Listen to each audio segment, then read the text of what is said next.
ಸ್ನೇಹಿತರೆ, African wild dog ಎನ್ನುವುದು Africa ಖಂಡದ ಅತ್ಯಂತ ವಿಶಿಷ್ಟವಾದ ಮಾಂಸಾಹಾರಿ ಪ್ರಾಣಿ.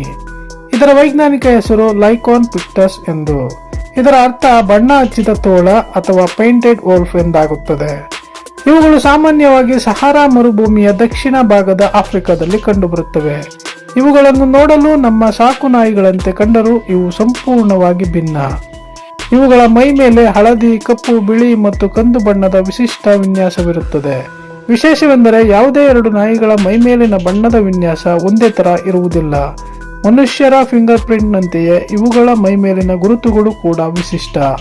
ಇವುಗಳ ಕಿವಿಗಳು ತುಂಬಾ ದೊಡ್ಡದಾಗಿದ್ದು ಬಾವಲಿಗಳ ಕಿವಿಯಂತೆ ದುಂಡಾಗಿರುತ್ತದೆ. ಈ ದೊಡ್ಡ ಕಿವಿಗಳು ಅತಿ ಸಣ್ಣ ಶಬ್ದವನ್ನು ಕೂಡ ದೂರದಿಂದಲೇ ಗ್ರಹಿಸಲು ಸಹಾಯ ಮಾಡುತ್ತವೆ. ಅಷ್ಟೇ ಅಲ್ಲದೆ ದೇಹದ ಶಾಖವನ್ನು ಹೊರಹಾಕಿ ತಂಪಾಗಿರಲು ಈ ಕಿವಿಗಳು ನೆರವಾಗುತ್ತವೆ. ಸಾಮಾನ್ಯ ನಾಯಿಗಳಿಗೆ 5 ಬೆರಳುಗಳಿದ್ದರೆ ಇವುಗಳಿಗೆ ಕೇವಲ 4 ಬೆರಳುಗಳು ಮಾತ್ರ ಇರುತ್ತವೆ. ಇವು ಒಂಟಿಯಾಗಿ ಬದುಕಲು ಇಷ್ಟಪಡುವುದಿಲ್ಲ, ಯಾವಾಗಲೂ ಗುಂಪಿನಲ್ಲೇ ಇರುತ್ತವೆ. ಇವುಗಳ ಗುಂಪನ್ನು ಪ್ಯಾಕ್ ಎಂದು ಕರೆಯಲಾಗುತ್ತದೆ. ಒಂದು ಪ್ಯಾಕ್ನಲ್ಲಿ ಸಾಮಾನ್ಯವಾಗಿ 10 ರಿಂದ 40 ನಾಯಿಗಳು ಇರುತ್ತವೆ. ಇವು ಆಫ್ರಿಕಾದ ಅತ್ಯಂತ ಯಶಸ್ವಿ ಬೇಟೆಗಾರರು. ಸಿಂಹಗಳ ಬೇಟೆಯ ಯಶಸ್ಸಿನ ಪ್ರಮಾಣ ಕೇವಲ 30% ರಷ್ಟಿದ್ದರೆ ಇವುಗಳದ್ದು 80% ಗಿಂತ ಹೆಚ್ಚು. ಅಂದರೆ ಇವು ಒಮ್ಮೆ ಬೇಟೆಗೆ ಇಳಿದರೆ ಆ ಪ್ರಾಣಿ ಬಚಾವಾಗುವುದು ಅಸಾಧ್ಯವೇ ಸರಿ.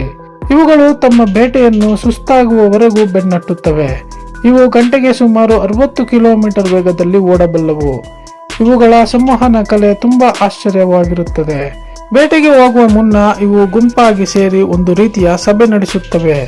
ಈ ಸಮಯದಲ್ಲಿ ಇವು ಸೀನುವ ಮೂಲಕ ತಮ್ಮ ಸಮ್ಮತಿಯನ್ನು ಸೂಚಿಸುತ್ತವೆ. ಹೆಚ್ಚು ನಾಯಿಗಳು ಸೀನಿದರೆ ಮಾತ್ರ ಇವು ಬೇಟೆಗೆ ಹೊರಡುತ್ತವೆ. ಇದು ಇವುಗಳ ಮತದಾನದ ಪದ್ಧತಿ.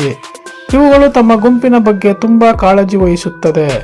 ಗುಂಪಿನಲ್ಲಿರುವ ವಯಸ್ಸಾದ ಅಥವಾ ಅನಾರೋಗ್ಯ ಪೀಡಿತ ನಾಯಿಗಳನ್ನು ಇವು ಕೈಬಿಡುವುದಿಲ್ಲ.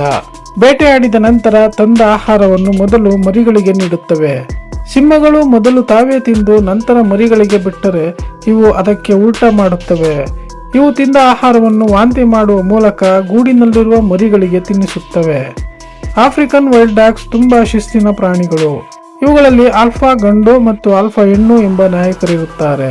ಸಾಮಾನ್ಯವಾಗಿ ಈ ನಾಯಕ ಜೋಡಿ ಮಾತ್ರ ಮರಿಗಳಿಗೆ ಜನ್ಮ ನೀಡುತ್ತವೆ. ಆದರೆ ಇಡೀ ಗುಂಪು ಆ ಮರಿಗಳ ರಕ್ಷಣೆ ಮತ್ತು ಪೋಷಣೆಯ ಜವಾಬ್ದಾರಿ ಹೊರುತ್ತದೆ. ಇವುಗಳು ಪರಸ್ಪರ ಕಿರುಚುವ ಅಥವಾ ಹೂ ಎಂಬ ಶಬ್ದದ ಮೂಲಕ ಮಾತನಾಡುತ್ತವೆ. ಇವುಗಳ ಓಟದ ಸಾಮರ್ಥ್ಯವು ತುಂಬಾ ಅದ್ಭುತವಾಗಿರುವುದರಿಂದ ದೊಡ್ಡ ಪ್ರಾಣಿಗಳನ್ನು ಸುಲಭವಾಗಿ ಹಿಡಿಯುತ್ತವೆ. ವೈಲ್ಡ್ ಬೀಸ್ಟ್, ಇಂಪಲಾ ಮತ್ತು ಗೆಜಲ್ಗಳು ಇವುಗಳ ಪ್ರಿಯವಾದ ಆಹಾರ. ಇವುಗಳು ಬೇಟೆಯನ್ನು ಕಚ್ಚಿ ಕೊಲ್ಲುತ್ತವೆ. ಇದು ನೋಡಲು ಕ್ರೂರ ಎನಿಸಬಹುದು, ಆದರೆ ಇವು ಬೇರೆ ಪ್ರಾಣಿಗಳಿಗಿಂತ ವೇಗವಾಗಿ ಬೇಟೆಯನ್ನು ಮುಗಿಸುತ್ತವೆ. ಹೈನಾ ಅಥವಾ ಸಿಂಹಗಳು ಬಂದು ಆಹಾರ ಕಬಳಿಸುವ ಮೊದಲೇ ಇವು ತಿಂದು ಮುಗಿಸುತ್ತವೆ. ಇವುಗಳ ಬುದ್ಧಿವಂತಿಕೆ ಬೇಟೆಯಾಡುವ ತಂತ್ರಗಳಲ್ಲಿ ಎದ್ದು ಕಾಣುತ್ತದೆ. ಒಂದು ಗುಂಪು ಬೇಟೆಯನ್ನು ಅಟ್ಟಿಸಿಕೊಂಡು ಹೋದರೆ ಇನ್ನೊಂದು ಗುಂಪು ದಾರಿಯಲ್ಲಿ ಹೊಂಚು ಹಾಕುತ್ತಿರುತ್ತವೆ. ಇವುಗಳ ಜೀವನ ಪದ್ಧತಿ ತಂಡದ ಕೆಲಸಕ್ಕೆ ಉತ್ತಮ ಉದಾಹರಣೆ. ಇವುಗಳ ಆಯಸ್ಸು ಕಾಡಿನಲ್ಲಿ ಸುಮಾರು 10 ರಿಂದ 12 ವರ್ಷಗಳು. ಇವು ವರ್ಷಕ್ಕೊಮ್ಮೆ ಮರಿ ಹಾಕುತ್ತವೆ. ಒಂದು ಬಾರಿಗೆ 6 ರಿಂದ 16 ಮರಿಗಳಿರಬಹುದು. ಮರಿಗಳು ಸಣ್ಣವಿರುವಾಗ ಗುಹೆಯಂತಹ ಜಾಗದಲ್ಲಿ ಇಡಲಾಗುತ್ತದೆ. ಮರಿಗಳಿಗೆ ಸುಮಾರು 3 ತಿಂಗಳು ತುಂಬುವವರೆಗೆ ಅವು ಹೊರಗೆ ಬರುವುದಿಲ್ಲ. ಇವುಗಳಿಗೆ ತುಂಬಾ ದೊಡ್ಡ ವಾಸನಾ ಶಕ್ತಿ ಇರುತ್ತದೆ. ಇವುಗಳು ಮನುಷ್ಯರ ಮೇಲೆ ದಾಳಿ ಮಾಡುವುದು ತುಂಬಾ ಅಪರೂಪ. ಇವು ಹಗಲಿನಲ್ಲಿ ಹೆಚ್ಚಾಗಿ ಬೇಟೆಯಾಡುತ್ತವೆ. ಇವುಗಳು ಒಂದು ಜಾಗದಲ್ಲಿ ನೆಲೆ ನಿಲ್ಲದೆ ದೂರ ಸಂಚರಿಸುತ್ತವೆ. ಒಂದು ಪ್ಯಾಕ್ಗೆ ಸುಮಾರು 106 ಕಿಲೋಮೀಟರ್ ಪ್ರದೇಶದ ವ್ಯಾಪ್ತಿ ಬೇಕಾಗುತ್ತದೆ. ಪ್ರಸ್ತುತ ಈ ಪ್ರಾಣಿಗಳು ಅಳಿವಿನ ಅಂಚಿನಲ್ಲಿವೆ. ಇಡೀ ಜಗತ್ತಿನಲ್ಲಿ ಕೇವಲ 6600 ಆಫ್ರಿಕನ್ ವೈಲ್ಡ್ ಡಾಗ್ಸ್ ಮಾತ್ರ ಉಳಿದಿವೆ. ಮನುಷ್ಯರು ಕಾಡನ್ನು ನಾಶಪಡಿಸುತ್ತಿರುವುದರಿಂದ ಇವುಗಳ ಸಂಖ್ಯೆ ಇಳಿಕೆಗೆ ಮುಖ್ಯ ಕಾರಣ. ರಸ್ತೆ ಅಪಘಾತಗಳಲ್ಲಿ ಕೂಡ ಈ ನಾಯಿಗಳು ಹೆಚ್ಚಿನ ಸಂಖ್ಯೆಯಲ್ಲಿ ಸಾಗುತ್ತಿವೆ. ಸಾಕು ನಾಯಿಗಳಿಂದ ಹರಡುವ ರೇಬಿಸ್ ರೋಗ ಇವುಗಳಿಗೆ ಮಾರಕ. ಒಂದು ನಾಯಿಗೆ ರೋಗ ಬಂದರೆ ಇಡೀ ಪ್ಯಾಕ್ಸ್ ನಾಶವಾಗುವ ಸಾಧ್ಯತೆ ಇರುತ್ತದೆ. ಆಫ್ರಿಕಾದ ಪರಿಸರ ವ್ಯವಸ್ಥೆಯಲ್ಲಿ ಇವುಗಳ ಪಾತ್ರ ಬಹಳ ದೊಡ್ಡದು. ಇವು ಅನಾರೋಗ್ಯ ಪೀಡಿತ ಪ್ರಾಣಿಗಳನ್ನು ಬೇಟೆಯಾಡುವ ಮೂಲಕ ರೋಗ ಹರಡುವುದನ್ನು ತಡೆಯುತ್ತವೆ. ಇವುಗಳನ್ನು ಪೇಂಟೆಡ್ ಹಂಟಿಂಗ್ ಡಾಗ್ಸ್ ಎಂದು ಕರೆಯುತ್ತಾರೆ. ಇವುಗಳ ಮೈಮೇಲಿನ ಬಿಳಿ ಬಣ್ಣವು ಕತ್ತಲೆಯಲ್ಲಿ ಪರಸ್ಪರ ಗುರುತಿಸಲು ಸಹಾಯ ಮಾಡುತ್ತದೆ. ಇವು ನೀರಿನಲ್ಲಿ ಈಜುವುದನ್ನು ಇಷ್ಟಪಡುತ್ತವೆ.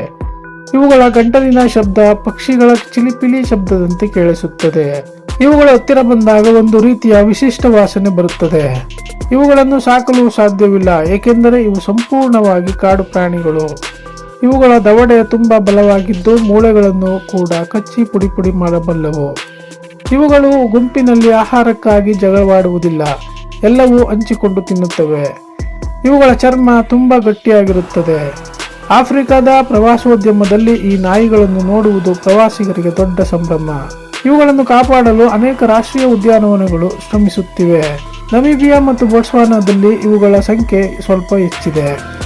ಇವುಗಳ ಬಾಲದ ತುದಿ ಯಾವಾಗಲೂ ಬಿಳಿ ಬಣ್ಣದ್ದಾಗಿರುತ್ತದೆ. ಇದು ದಟ್ಟವಾದ ಕಾಡಿನಲ್ಲಿ ಒಂದನ್ನೊಂದು ಹಿಂಬಾಲಿಸಲು ಟಾರ್ಚ್ ರೀತಿ ಕೆಲಸ ಮಾಡುತ್ತದೆ. ಇವುಗಳ ಕಾಲುಗಳು ಓಟಕ್ಕೆ ತಕ್ಕಂತೆ ತುಂಬಾ ಬಲವಾಗಿರುತ್ತದೆ. ಇವುಗಳ ಸಾಮಾಜಿಕ ವ್ಯವಸ್ಥೆ ಮನುಷ್ಯರ ಕುಟುಂಬ ವ್ಯವಸ್ಥೆಯಂತೆಯೇ ಇರುತ್ತದೆ. ಇವುಗಳಿಗೆ ಯಾವುದೇ ಶತ್ರುಗಳಿಲ್ಲ, ಆದರೆ ಸಿಂಹಗಳು ಕಂಡರೆ ಇವುಗಳನ್ನು ಕೊಲ್ಲುತ್ತವೆ. ಹೈನಾ ಮತ್ತು ವೈಲ್ಡ್ ಡಾಗ್ಸ್ ನಡುವೆ ಆಹಾರಕ್ಕಾಗಿ ಯಾವಾಗಲೂ ಪೈಪೋಟಿ ಇರುತ್ತದೆ. ಈ ಅದ್ಭುತ ಪ್ರಾಣಿಗಳ ಬಗ್ಗೆ ಜನರಲ್ಲಿ ಅರಿವು ಮೂಡಿಸುವುದು ಇಂದಿನ ಅಗತ್ಯ. ಪ್ರಕೃತಿಯ ಈ ಸುಂದರ ಸೃಷ್ಟಿಯನ್ನು ಉಳಿಸಿಕೊಳ್ಳುವುದು ನಮ್ಮೆಲ್ಲರ ಜವಾಬ್ದಾರಿ. ಈ ಮಾಹಿತಿ ನಿಮಗೆ ಇಷ್ಟವಾದರೆ ನಿಮ್ಮ ಸ್ನೇಹಿತರೊಂದಿಗೆ ಹಂಚಿಕೊಳ್ಳಿ. ಧನ್ಯವಾದಗಳು.